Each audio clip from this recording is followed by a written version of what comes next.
ابھی تک بلوچستان کے سیاسی، اقتصادی اور بلوچستان کے مجموعی حالات پر ابھی تک میں دیکھ رہا ہوں کہ دھند پڑی ہوئی. وہ کسی موسم میں پنجاب اور اسلام آباد کے موٹر وے پہ دھند ہوتی ہے جو لوگ سفر نہیں کر پاتے. بلوچستان میں اسی طرح کی ایک دھند ہے جو اسلام آباد میں شاید بیٹھے ہوئے میں نظر نہیں آتی. نہیں اس کا ہم اندازہ کر سکتے ہیں. اندرون خانہ شہروں میں کیا ہو رہا ہے، بلوچستان کے چھوٹے چھوٹے قصبوں میں کیا ہو رہا ہے، گھروں میں کیا ہو رہا ہے، اس کا آپ اندازہ نہیں کر سکتے. آپ یقین نہیں کریں، مسنگ پرسن کی وہ تعداد میں انگلیوں پہ نہیں گن سکا. مجھے مجبوراً کیلکولیٹر استعمال کرنا پڑا. اور یہ حالات اچانک رونما نہیں ہوئے ہیں. اس کے پیچھے ایک بہت بڑی بھیانک تاریخ ہے. کوئی اس کو 70 سے شروع کرتا ہے، کوئی اس کو 60 کی دہائی سے شروع کرتا ہے، کوئی اس کو 1948 سے شروع کرتا ہے. لیکن ہے یہ حقیقت، اگر 1948 سے آپ شروع کریں ان معاملات کو، بلوچستان کے معاملات کو، یہاں پہ تو کئی حکومتیں آ چکی ہیں، جمہوری حکومتیں آئی ہیں، ڈکٹیٹرشپ آئی ہے. کوئی ایسی بڑی جماعت نہ رہی ہو جس نے وفاق میں بلوچستان میں حکمرانی نہیں کی ہو. ایوب خان تو چلو ڈکٹیٹر تھا، یحییٰ خان ڈکٹیٹر تھا، مشرف ڈکٹیٹر تھا، ضیاء الحق ڈکٹیٹر تھا، اور کئی ایسے ڈکٹیٹر آئے. لیکن جب پولیٹیکل پارٹیاں جب حکمرانی میں آئی ہیں، حکومت انہوں نے کیے، ان کے دور حکومت میں پھر بلوچستان کا ایشو کیوں حل نہیں ہوا؟ بلوچستان کے مسئلے پر کیوں توجہ نہیں دی؟ وہ نوجوان جو سیاست کرتے تھے، وہ نوجوان جن کے ہاتھوں میں قلم اور کتاب، یہ سوچنا ہوگا کہ ان کے ہاتھوں سے قلم اور کتاب چھین کر بندوق اور بارود کیوں تھما دیا گیا، اور کس نے تھما دی؟ کسی نے اس کی نشاندہی کی؟ یہ آج جنہوں نے پہاڑوں کا رخ کیا ہے، میں قطعاً یہ نہیں کہوں گا کہ جی دہشت گردی کو ہم سپورٹ کریں، لیکن اس دہشت گردی کو پالنے والے یا اس کو بنانے والے کون ہیں؟ کیا کسی نے ریاستی دہشت گردی کا ذکر کیا؟ بندوق تو ایک ہوتی ہے نا، چاہے کسی انڈیویجل کے ہاتھ میں ہو، اس کے ہاتھوں کسی معصوم کا قتل ہو، یا کسی ریاست کے ادارے کے ہاتھ ہو، اس کے ہاتھوں سے کسی معصوم بے گناہ کا قتل ہو، کیا وہ دہشت گردی کے زمرے نہیں آتے؟ آپ یہ بھی دیکھیں، کاش کہ آج وہ بھی سلائیڈ چلاتے کہ بی ایل اے کے لوگ جب شہروں میں آتے ہیں، بلوچستان کے لوگ ان کا ماتھا کیوں چومتے ہیں، ان کو گلے کیوں لگاتے؟ اگر نفرت ہوتی تو ان کا استقبال پتھروں سے کیا جاتا، لیکن اس کے برعکس آپ کے سیکورٹی فورسز آتے ہیں، لوگ گھروں میں چھپ جاتے. ایک سینٹ کے ممبر نے جس کا تعلق حکومت سے ہے، اس نے اپنی سینٹ کی تقریر میں کہا جی 1 لاکھ کے قریب جو ہے نوجوان پہاڑوں پہ گئے. پتہ نہیں اس کا فگر کیسا ہے، لیکن اس جملے پر اس کو غیر ملکی قرار دیا گیا کہ یہ تو غیر ملکی ہے، سینٹ میں آیا کیسے؟ وہ بھائی ہم نہیں لائے سینٹ میں اس کا بیٹا کوئٹہ سے منتخب ہوتا ہے، خود چاغی کا ہے. ہم نے اس وقت کہا کہ جی یہ کوئٹے کا نمائندہ نہیں، کیسے کوئٹے سے جیت؟ لیکن ہماری اس بات پر ان کو یقین نہیں آیا. جب اس نے یہ بات کی کہ جی بلوچستان کے ساتھ زیادتی ہو رہی ہے، آپ بلوچستان کے لوگوں کو ساتھ لے کر چلیں، تو اس کو غیر ملکی قرار دیا گیا. غیر ملکی، غدار، یہ تو پرنٹنگ مشین معذرت کے ساتھ آپ لوگوں کے پاس ہے، ہمارے پاس نہیں. اب اس کے علاوہ ایسے موٹے موٹے الفاظ وہ بناتے ہیں، ہمیں سمجھ میں نہیں آتے. فطرت الہندوستان، فطرت پتہ نہیں فسادات، وہ کیا خارج، پتہ نہیں کیا کیا. بھائی یہ سب آئے کہاں سے ہیں؟ وہ فطرت الشیطان تو پہلے ڈھونڈو. وہ فطرت الشیطان جو ہے جس کی کوکھ سے انہوں نے جنم دیا ہے، جس کی زیادتیوں سے انہوں نے جنم دیا ہے، جس کی ظلم و زیادتیوں نے، جس کی ناانصافیوں نے یہ جنم دیا ہے، اس کو تو ڈھونڈو. اس کو تو کوئی نہیں ڈھونڈتا، صرف الزامات لگا دیے جاتے. اور اس کی ہم نے کئی عرصے اس کی نشاندہی کرتے رہے. کوئی ایسا ضلع نہیں بچا بلوچستان. نیوز بار بار آ رہی ہے کہ جی خضار میں اٹیک ہو گیا ہے، کسی کے گھر پہ، قبائلی رہنما کے گھر پہ اٹیک ہو گیا ہے، یا زیارت میں جو ہے، پہلے تو کہتے تھے جی بلوچ علاقے متاثر ہیں، اور را کا ایجنٹ بھی کہا جاتا ہے. پہلے تو بلوچوں کو، پشتونوں کو کہا جاتا تھا. اب ماشاءاللہ کشمیر بھی میرے خیال میں ہندوستان کا ایجنٹ تو تقریباً 90% تو ہو گیا ہے. صرف سرٹیفکیٹ اور الزامات سے آپ کیا بلوچستان کو یا پاکستان کے مسئلوں کو حل کریں؟ ہنا کا واقعہ کیا ہے، اس کا پس منظر کیا ہے، آج دن تو کسی کو پتہ نہیں. سیر و تفریح کے لیے لوگ نہ کہ صرف بلوچستان سے بلکہ ملک کراچی سے، پنجاب سے لوگ جو ہے ہنا ہڑک کے، جو ہے کوئٹے کا جو سمبل تھا وہ ہنا لیک تھا، ہڑک کے کاریزات تھے. وہ کاریزات جہاں سے ہم بچپن میں جاتے تھے، وہ نالیوں میں جو ٹھنڈا پانی بہتا تھا، آج ان نالیوں میں جو ہے پشتونوں کا خون بہ رہا ہے. زیارت کی پرفضا ماحول میں دنیا جہان کے سیاح آتے تھے، آج وہی سنوبر کے جو درختوں کے نیچے جو ہے اسی زیارت کی باسیوں کی جو ہے لاشیں دفن کی گئی. کون ہے اس کا ذمہ دار؟ بلوچستان کی پہلی منتخب حکومت، نیشنل عوامی پارٹی کی حکومت جو بنی تھی، 9 ماہ کی حکومت، اس حکومت کو ایک پولیٹیکل پارٹی جو جمہوریت کا لبادہ اوڑے ہوئے تمام تر عمر اپنے آپ کو جمہوریت کا چیمپئن کہتی ہے، اس کے بانی نے 9 ماہ میں وہ حکومت ختم کیوں کی؟ ایک ہی الزام تھا کہ لسبیلا اور خزدار کے درمیان جو ہے ٹیلی فون کے وائر کاٹ دیے گئے، وہ پہلا الزام تھا، اور پھر اس کے بعد عراق کی ہتھیار بھی آ گئے۔ اچھا وہ اس وقت یہ چاغی کا ایٹمی دھماکہ نہ ہوا تو ایٹم بم بھی ان پر ڈال دیتے، اس ایک الزام پر جو ہے نا، اور وہ کرایا خود اپنا تھا، ان کے اپنے پروکسی تھے۔ آج بھی بلوچستان میں ان کے اپنے پروکسیز پھیلا دیے گئے ہیں۔ فتنۃ الہندوستان تو آپ کو کہتے ہیں، جو ڈیتھ اسکواڈ ہے ان کی نشاندہی کبھی کسی اسمبلی میں آپ نے سنی؟ کسی وزیر کے زبان سے آپ نے ڈیتھ اسکواڈ کا نام سنا ہے؟ جو بلوچستان کے ہر شہر میں پھیلے ہوئے ہیں، جن کو فری ٹو کل جو ہے لائسنس دیا گیا ہے، جن کو باقاعدہ سرکاری اسلحہ دیا جاتا ہے، بغیر نمبر پلیٹ کی گاڑیاں ان کو الاؤڈ ہے، پاکستان کا جھنڈا لگا کر وہ چاہے اس میں کسی کی لاش رکھیں، چاہے کوئی ڈرگز رکھیں، چاہے کسی قسم کا ہتھیار رکھیں، ان کو کوئی پوچھنے والا نہیں۔ ابھی اطلاع ملی کہ جو زیارت میں پہلے کچھ لے گئے تھے 19 لوگوں کی دوسروں کی لاشیں آ گئی، لیکن وزیر اعلیٰ صاحب دکھاتے کہ بالکل امن امان ہے، میں اکیلے بغیر بم پروف گاڑی کے جو ہے وہاں پہ جا رہا ہوں۔ زری کا میں آپ کو واقعہ سناؤں۔ زری گزشتہ تقریباً 9 مہینے سے وہاں پہ کرفیو ہے۔ ڈسٹرکٹ خزدار کی ایک تحصیل ہے جہاں سے میں منتخب ہو کے آیا تھا زری سے۔ وہاں پہ ہمارے پارٹی کے سینٹرل ایگزیکٹو کمیٹی کے ممبر ہیں سردار نصیر موسیانی۔ قبائلی علاقہ ہے، زری قبائل میں سب سے طاقتور قبیلہ جو ہے موسیانی قبیلہ ہے۔ بلبل اس کا گاؤں ہے، اس کے نزدیک ان کا سیکورٹی فورسز کا کوئی کنوائی جا رہا تھا، اس پر اٹیک ہوتا ہے۔ وہ بھاگتے ہوئے تو میں نہیں کہوں گا کیونکہ یہ کبھی بھاگے نہیں ہیں، وہ چل قدمی کرتے ہوئے سردار نصیر کے گھر کے سامنے آتے ہیں، آواز دیتے ہیں، اس کو وہ باہر نکلتا ہے۔ 70 پلس اس کی ایج ہے۔ ریسنٹلی ہی is gone through a bypass, heart bypass جس کا ہوا ہے، ایک پاؤں اس کا فریکچر ہے۔ وہ گھر سے اپنے 3 بیٹوں کے ساتھ باہر نکلتا ہے تو میجر صاحب کہتے ہیں، غلیظ الفاظ میں اس کو برا بلا کہتے ہیں اور اشارہ کرتے ہیں کہ یہی دہشت گرد ہے، اور سپاہی جو کود پڑتے ہیں اس پہ گلے سے پکڑ کے اس کو گھسیٹتے ہوئے اس بزرگ کو اس کے سر پہ کنداخ مارتے ہیں، بٹ مارتے ہیں۔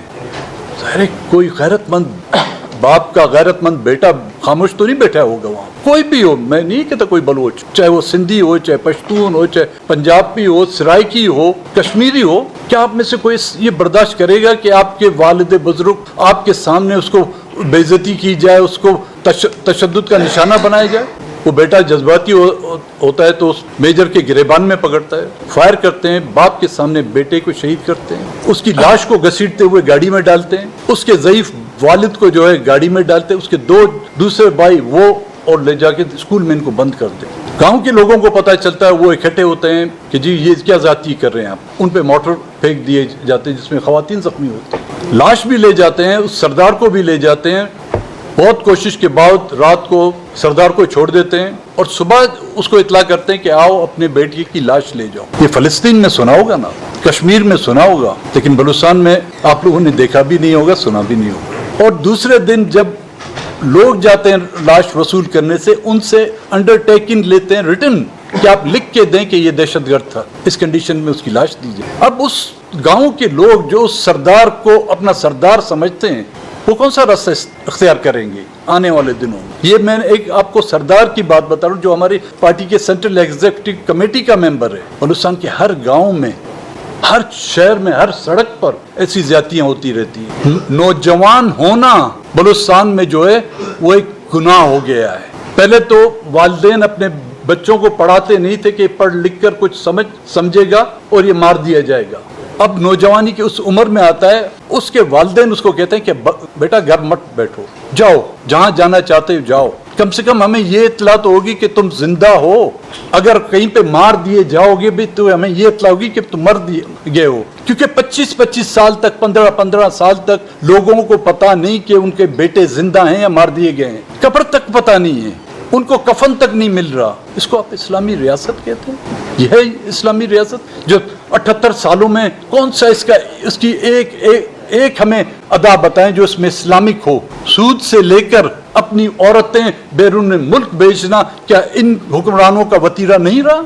اور ہم جب بات کرتے ہیں کہتے ہیں جی یہ دیکھو اسلام آباد۔ سپٹمبر 2024 میں نے استعفیٰ دیا، ان کو پتہ نہیں اسلام آباد میں استعفیٰ دیا میں نے۔ جب لاہور میں نے تقریر کی، حقائق پر پردہ اٹھایا، پھر ان کو پتہ چلا کہ ہاں بھائی میں نے استعفیٰ دیا، قبول کر لیا۔ وہ بدبختوں، میں نے تو اس دن بھی دیا تھا کہ قبول کرو، تم لوگ کو قبول نہیں ہوا تو میں کیا کروں؟ ڈاکٹر مارن کو کس جرم میں پکڑا گیا؟ کیا گناہ کیا تھا؟ یہیں پہ اسلام آباد میں آئی تھی نا، کتنے لوگ تھے اس کے ساتھ، خواتین تھے، بوڑھی عورتیں تھے، بزرگ تھے، بچے تھے۔ واٹر کینن سے لے کر لاٹھی چارج تک آپ لوگوں نے اس کا استقبال کیا۔ ڈیمانڈ کیا تھی اس کی کہ جی ایک ایف آئی آر کاٹیں، اور یہ ایف آئی آر کس قانون میں؟ کیا پاکستان کے قانون میں ایف آئی آر نہیں ہوتی؟ سٹنگ پرائم منسٹر کے خلاف آپ ایف آئی آر کاٹ سکتے ہیں، سابقہ وزیر اعظم کے خلاف آپ ایف آئی آر کاٹ سکتے ہیں، منسٹروں کے خلاف آپ ایف آئی آر کاٹ سکتے ہیں۔ تو اگر اس دن ایک ایف آئی آر کاٹ لیتے تو حرج کون سا تھا؟ یہ ڈیمانڈ اس نے تربت میں کی، یہ ڈیمانڈ اس نے پنجگور میں کی، یہ ڈیمانڈ اس نے اسلام آباد میں آ کر کہ ان بہروں کو سنائیں، ان اندھوں کو دکھائیں کہ ہم کس مقصد کے لیے ہیں، لیکن ان کو سمجھ نہیں آئی۔ کئی ماہ اس کو ایم پی او کے تحت گرفتار رکھا گیا، اور عدالتی نظام، ہم کیا ابھی تک اس عدالتی نظام پر انحصار کریں؟ کیا ہم اس عدالتی نظام پر انحصار کریں کہ اس مارن کو اپنی ہیئرنگ پر اپنے وکیل رکھنے کی اجازت نہیں، اس کے لیے سرکاری وکیل رکھا جاتا ہے، جب اس کو سزا مل جاتی ہے تو اس سرکاری وکیل کو کچھ شرم کی بھی کچھ پیمانے ہوتے ہیں، حد ہوتی ہے، فوراً دوسرے دن اس کا نوٹیفیکیشن ہوتا ہے کہ assistant attorney general, additional advocate general کہ تم نے اس کو سزا دلائی، وکیل بھی اس کا کرایا ہے، اور اس کو جو سزا دی جاتی ہے۔ ہمیں یہ پتا ہے۔ اب عمران خان کا معاملہ ہے، کتنے ہم پارلیمنٹیرین ہیں پی ٹی آئی سے، کتنے ہم مطلب بیرسٹر صاحب ہیں جو دنیا کے قانون کو جانتے ہیں، وہ بھی ایک میجر کے مرو میں منت ہیں کہ وہ ان کو ملاقات کی اجازت دے۔ صحیح ہے نا جی؟ کوئی سپریم کو کوئی قانون نہیں۔ ایک شہر ہے کہ جی کھول کر اگر دیکھیں، ان کی ہم دکان یار دوست، ریت اسی نگر کی ہے اور اینٹ بھی اسی نگر کی ہے۔ یہ سب ریت و اینٹیں جو ہے نا وہیں سے بنی ہوئی ہیں، جن کی یہ عمارتیں کھڑی کر دی، چاہے وہ سپریم کورٹ کی عمارت کیوں نہ ہو، چاہے وہ پارلیمنٹ کی عمارت کیوں نہ ہو، چاہے یہاں پہ صوبائی اسمبلی کی عمارت کیوں نہ ہو۔ جہاں پر وسائل ہوں گے وہاں پہ فسادات ہوں گے، اور وہ قوتیں جو پوری دنیا پر وسائل کے لیے حد الدرجہ خون ریزی سے گریز نہیں کرتی، جینوسائیڈ کی حد تک جاتی ہیں، تمام دنیا کے وہ ممالک جہاں پر اگر وسائل چاہے وہ تیل کی شکل میں ہوں، چاہے گیس کی شکل میں ہوں، چاہے کسی اور شکل میں ہوں، اس کو لوٹنے کے لیے پہلی شرط یہ ہوتی ہے کہ وہاں پر فسادات پیدا کیے جائیں، خانہ جنگی پیدا کی جائے، افراتفری پیدا کی جائے، اور پھر ان کو اپنے پنجے گاڑنے کا جو ہے موقع ملتا ہے۔ اور بلوچستان، میں کو لاہور کا دوست ہے یہاں پہ، واگا کتنا دور ہے جی بارڈر سے ہندوستان؟ 4 کلومیٹر۔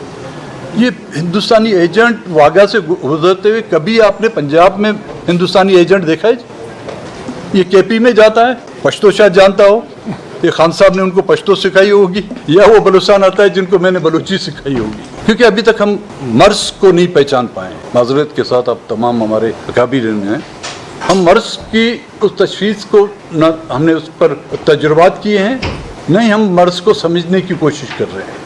کبھی ہم الزامات سرداروں کو دے دیتے ہیں کہ جی بلوچستان کے مسئلے جو ہے چند سرداروں کے ہاتھ، کبھی جو ہے ہم ان کو قوم پرستوں کے اس میں کھاتے میں ڈال دیتے ہیں، کبھی اس کو قبائلی سسٹم کے کھاتے میں ڈال دیتے ہیں، لیکن حقیقتاً یہ مرض پیدا کردہ یہاں کی ریاست کا ہے، یہاں کی اسٹیبلشمنٹ کا ہے۔ اے پی سی یہاں پر اگر بلائی جاتی ہے حکومت کی طرف سے تو گوادر کے سلسلے، مائنز اینڈ منرل ایکٹ کے حوالے سے تمام پولیٹیکل پارٹیاں بھی جمع ہو جاتی ہیں، تمام پولیٹیکل پارٹیوں کو اکٹھا بھی کیا جاتا ہے۔ لیکن کبھی آپ نے دیکھا ہوگا کہ ان 78 سالوں میں وہ دور نہیں گنوں گا جہاں پہ مارشل لا رہا ہو، لیکن جمہوری دور بھی رہا ہے۔ ان جمہوری دور میں پارلیمنٹ میں کبھی 2 دن کے لیے بلوچستان کے مسئلے پر بحث کرنے کی گئی ہو، کوئی ایک کمیٹی بنائی گئی ہو کہ جی وہ دیکھے کہ جی بلوچستان کا مسئلہ، وہ کہتے ہیں نا نواب اکبر خان بگٹی کا قصہ ہے کہ وہ لاہور گئے، صبح سے لے کر شام تک وہ بیان کرتے کہ جی بلوچستان میں یہ ہو رہا ہے وہ ہو رہا ہے۔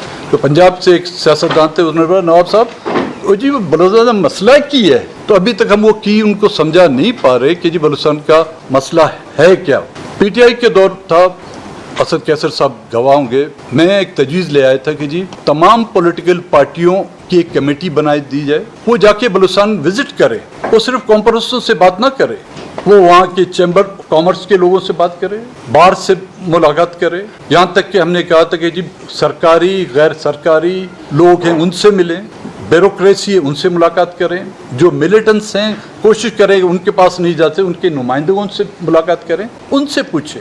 وہ کمیٹی بنی بھی اور ختم بھی ہو گئی، میرے خیال میں ایک میٹنگ بھی نہیں ہوئی۔ میں خود پاکستان کے تمام اداروں سے مایوس ہو چکا ہوں۔ میں نہیں سمجھتا کہ بلوچستان کے مسئلے کا حل اس پارلیمنٹ میں، بلوچستان کے مسئلے کا حل اس عدلیہ کے پاس ہے، بلوچستان کے مسئلے کا حل ان پولیٹیکل پارٹیوں کے ہاتھ میں ہے۔ نہیں، اگر پولیٹیکل پارٹیوں کے ہاتھ میں ہے بھی، وہ بھی بے بس ہے، اگر عدلیہ کے ہاتھ میں ہے بھی تو وہ بے بس ہے، اور آج دن تک بلوچستان کا مسئلہ حل ہو نہیں پا رہا۔ تو اس کے ہم مزید اس پر اگر ہم سمجھتے ہیں کہ ہم کوئی کہے کہ جی عدلیہ اس کا حل کرے گی، اس طرح میں نے پہلے کہا کہ جی پاکستان کی سب سے بڑی political party P T I ہے، پارلیمنٹ میں اس کے ہاتھوں سے اس کی سیٹیں چھین دی گئی، صوبوں سے اس کی جو اکثریت ختم کر دی گئی، ریزرو سیٹیں ان سے چھین لی گئی، وہ کچھ نہیں کر سکتی۔ عمران خان کے لیے وہ پارلیمنٹ کے اندر تقریر تک کر سکتی اور تو کچھ نہیں کر سکتی۔ انہی عدالتی نظام میں آپ ان کی ضمانت نہیں کر سکتے، ان سے ملاقات نہیں کرا سکتے۔ تو میری یہ خواہش ہے، شاید دوست اس سے اتفاق نہ کریں، لیکن میں بحیثیت ایک بلوچستانی اور یہ نہیں کہوں گا کہ میں پورے بلوچستان کی نمائندگی میں کر رہا ہوں، جتنا میرا حصہ ہے کہ جب تک کہ بلوچستان کے مسئلے کو واقعتاً اگر حل کرنا چاہتے ہیں تو اس کے لیے ایک فیکٹ فائنڈنگ کمیشن، پاکستان سے نہیں، یونائٹڈ نیشن کا ایک فیکٹ فائنڈنگ کمیشن جو ہے اس کا تعین کیا جائے، وہ آ کے بیٹھے بلوچستان کا۔ اگر وہ قصوروار ہمیں کہتا ہے بالکل ہم اس کے لیے تیار ہیں، اگر وہ قصوروار سیاسی پارٹیوں کو کہتا ہے تو ان کو سزا دیجیے، اگر وہ قصوروار یہاں کی ریاست، ریاستی اداروں، اسٹیبلشمنٹ اور سیکورٹی فورسز کو قرار دیتا ہے تو اس کی ذمہ دار ہے۔ ابھی اس کنفلکٹ کا بینیفیشری کون ہے؟ ہر سال بلوچستان کے بجٹ سے اربوں روپے آپ مخصوص کرتے ہیں بجٹ میں کہ سیکورٹی کے لیے۔ کہاں ہے بھائی سیکورٹی؟ ہے آپ کو سیکورٹی نظر آ رہی ہے؟ روڈ سیکور نہیں، گھر سیکور نہیں۔ کوئٹہ ریڈ زون کا وہ مرحوم ایدی، عبدالستار ایدی کا مجسمہ لگا تھا، وہاں تک تو پہنچ گئے بھائی۔ ہیروف 2 میں جو ہے وہاں تک تو پہنچ گئے، وہ آپ کی سیکٹریٹ کے دروازے پہ ہے۔ ہاں، اب انہوں نے یہ کیا کہ وہاں پہ بھی بڑی بڑی دیواریں کھڑی کر دی، اپنے آپ کو محفوظ رکھا ہے۔ کینٹ محفوظ ہے، سیکٹریٹ محفوظ ہے۔ 6 بجے کے بعد آپ سریاب نہیں جا سکتے، کوئٹہ کا شہر 6 بجے کے بعد آپ ہدا نہیں جا سکتے، 6 بجے کے بعد آپ کوئٹہ سے باہر جو ہے کہیں نہیں جا سکتے۔ رات تو اپنی جگہ پر، دن کو اگر کوئی سفر کرتا ہے تو وہ محفوظ نہیں۔ تو اس کا حل کیا ہے؟ آپ ہی ہمیں حل بتائیں، ہم تو اپنی فریادیں لے کے آپ لوگوں کے پاس آئے ہیں۔ یہ صورت حال ہے، اور ہم کچھ احتجاج کرتے ہیں تو ہم قابل معافی نہیں، سزائیں ملتی ہیں ہمیں۔ معاہدہ جس کو کہتے ہیں کہ جی 1973 کا آئین ایک معاہدہ ہے، کہاں رہا وہ معاہدہ؟ اسی 1973 کے دوران اس آئین میں ترامیم نہیں کی، اس آئین کی کتنی بار وائلیشن ہوئی ہے۔ جب کسی معاہدے کی وائلیشن ہوتی ہے، جب اس معاہدے کو توڑا جاتا ہے کسی ایک بھی فریق کے ساتھ، وکلا صاحب بیٹھے ہوئے ہیں، تو وہ معاہدہ ویلڈ نہیں ہوتا، چاہے وہ ایک ٹیننٹ یا لینڈ لارڈ کے درمیان ہو، چاہے کسی دکاندار یا مالک کے درمیان ہو، چاہے کسی گاڑی پرچیز کرنے والے یا اس کے شو روم کے مالک کے درمیان ہو۔ اگر وہ معاہدہ ایک بار بھی ٹوٹ جائے تو پھر اثر نو ایک نیا معاہدہ کیا جاتا ہے، جس طرح کہ ہمارے داوڑ صاحب نے کہا، پھر اس کے لیے ایک نیا عمرانی معاہدے کی، اور اس میں ہمیں یہ تسلی ہو کہ ہاں واقعی we are part of it. ابھی ہمیں اس معاہدے میں ملتا کیا ہے؟ ایک بڑا سا گھر ہے، کہتے ہیں کہ جی یہ مشترکہ گھر ہے، لیکن میری حیثیت کیا ہے کہ میں گیٹ پہ جو ہے ایک جگی لگا کے بیٹھا ہوا ہوں، مجھے اندر آنے کی اجازت نہیں، کیونکہ وہاں اس گھر میں جو ماشاءاللہ جو بڑے بھائی ہیں اس کی بچوں کی تعداد اتنی زیادہ ہے کہ میرے آنے کی گنجائش نہیں، تو میں جو ہے گیٹ پہ جھوپڑی لگا کے بیٹھا، تو میں اس گھر کی آرائش کی فکر کیوں کروں گا؟ میں پھر اس گھر کی حفاظت کی فکر کیوں کروں گا؟ میں اس گھر کی بنیاد کی فکر میں کیوں کروں گا؟ چھت تک ہی گرتی ہے تو پھر میرے سر پر تو نہیں گرے گی نا، کسی اور کے سر پر گرے گی۔ میری کچھ باتیں آپ لوگوں کو ناگوار گزری ہوں تو اس کے لیے معذرت چاہوں گا۔